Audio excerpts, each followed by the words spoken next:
Amigos, estamos aquí con Harald Barrett de Imminence, que van a llegar por primera vez a México en 2025. How are you, Harold? Very well, thank you. Happy to be here.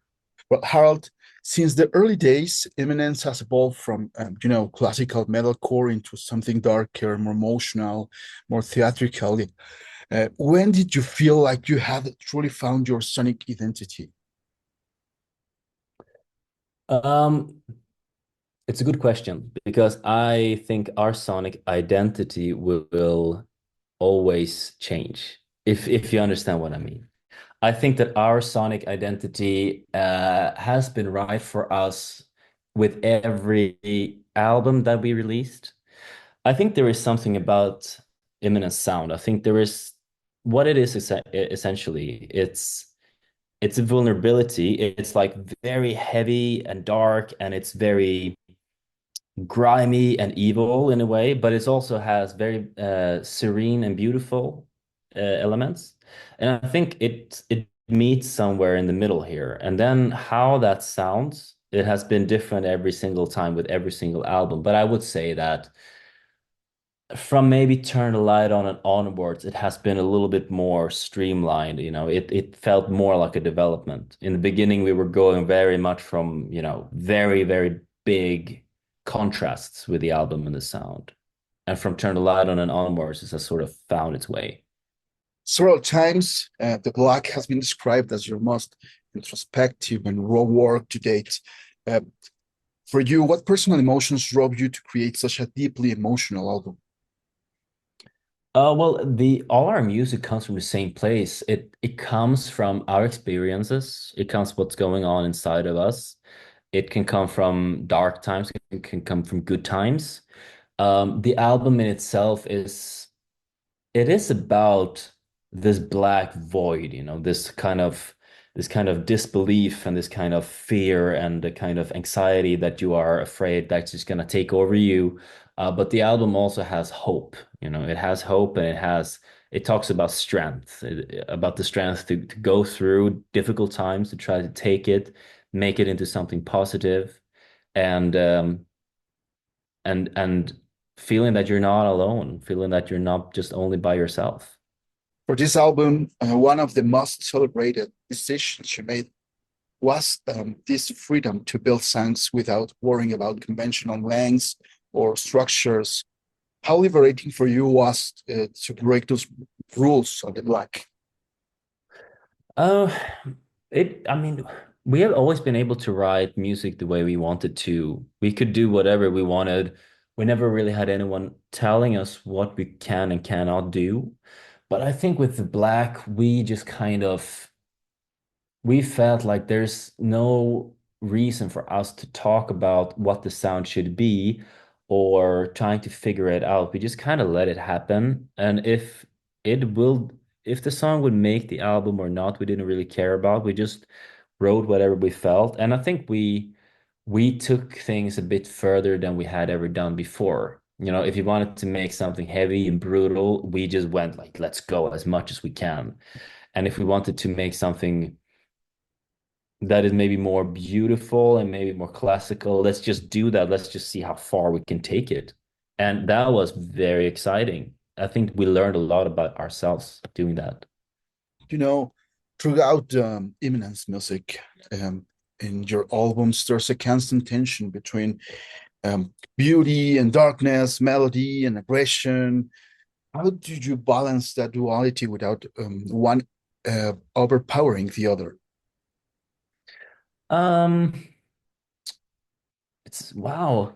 Actually, I don't know. Can you get too much of one or the other? I don't know. I think maybe that is also just dependent on which song it is that you've been writing. There are some tracks on the album like Le Noir, for example, which is only strings.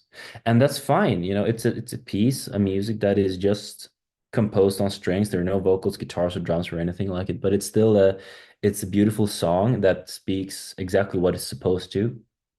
And then you have like, and then you have a song like Death Shall Have No Dominion, which is just, there's nothing. even remotely like nice or beautiful about it. It is just completely hard and evil, and that's fine. And I think, with the album, you tell a story, right? You want to have a full context. That's what it is. You want to encapsulate the full spectrum, and that's what we did. I saw an interview, I can remember it was you, was Eddie, who said composing the black was almost therapeutic for you. But what did you learn about yourselves during the creative process of the album?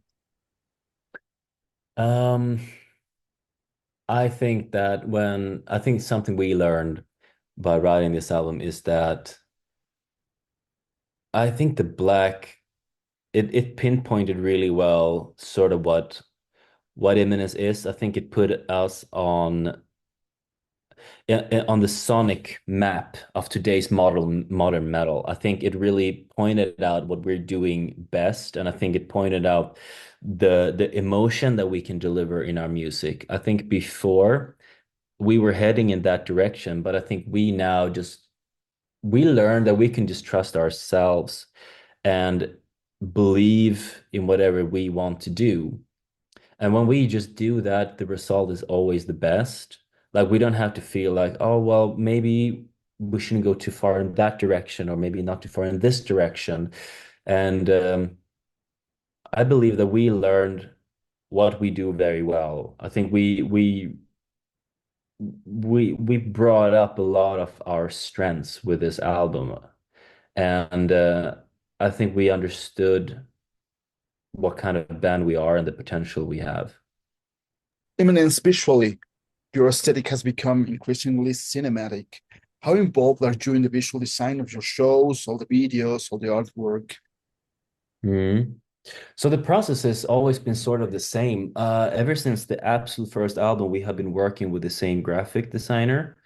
His name is Jacob, and he's a good friend of ours. So he's always been processing the music and then coming up with an artwork based on that.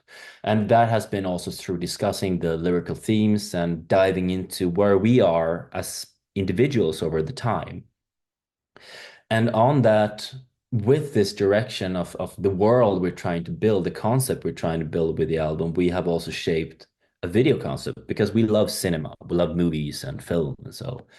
And then we have been able to build a video universe around it, because we want to tell a story through video and music videos and so on. And I think with this album, we were able to think, okay, what if we can we take the visual universe that you see on a music video, can we put that on the live stage also? And I think now we are playing big enough venues that they can fit the decor and the props that we're bringing. And we're fortunate enough now to have a big crew that can help us with it. So now we can invite our fans to our world at every single show that we're doing. Guys, you just released a new reissue. What kind? Well, it's more like an expansion of the album's universe, right? The return of the Black. How Yes. did you choose the guest artists? What role does this extended version play in the emotional arc of the original record? Well, I mean, all the vocalists that are on this album are somehow related to the band. It's either people that we are very close friends with or that we've just been staying in touch with for over the years. Some of them we have been able to tour with, like Nicholas from Orbit Culture. We toured together supporting In Flames. Um, you have Senna from Giluca, which they came with us and supported us during the latest tour in the United States and Canada. And then you have people that we just know. For example, Lucas from Holding Absence. We've been talking about trying to do something for years, and now we finally had the time for it. So we just wanted people on the this version of the album that we somehow are connected to in a way, and that could bring like a genuine and friendly addition to the album. Well, Imminence is a growing up band. You have a lot of new fans. And in this increasingly complex world, many fans find solace in your music. Do you feel an emotional responsibility knowing your lyrics accompany people throughout such intense and personal moments? Well, I guess either if we like it or not, I suppose maybe we actually do have some responsibility. Like our music comes from us. It's a way of it's our way of giving a part of ourselves, also lyrically. We never really go into detail about what the music or the lyrics are about. I think it's sometimes symbolism that many people can relate to. And whatever you find in our music, well, that's true to you, right? We don't want to tell you exactly what you should be hearing when you're listening to our music. That would be wrong for us, I think. But I guess that our responsibility here is to show that when life happens to you and when you go through difficult things, you can do something positive about it. Like you can put that into a song and you can make it mean something to you and mean something to other people. I mean, you can take whatever is bad in your life and try to make it into something great. Your debut in Mexico is highly anticipated. What does it mean to you to play in front of your Mexican fans finally? It's amazing. It's absolutely incredible. I mean, I have not been. We've never ever even set foot there, and probably almost all throughout our career, we have been seeing fans commenting online. We've seen people ordering our merchandise from our shop and telling us how much they have been wanting us to come there. And it is absolutely incredible to see that we put one show on sale, it's sold out, upgraded, and that's sold out again. And now we're at the third upgrade here. And it's it's insane, really. I had no idea that this was going to be expected.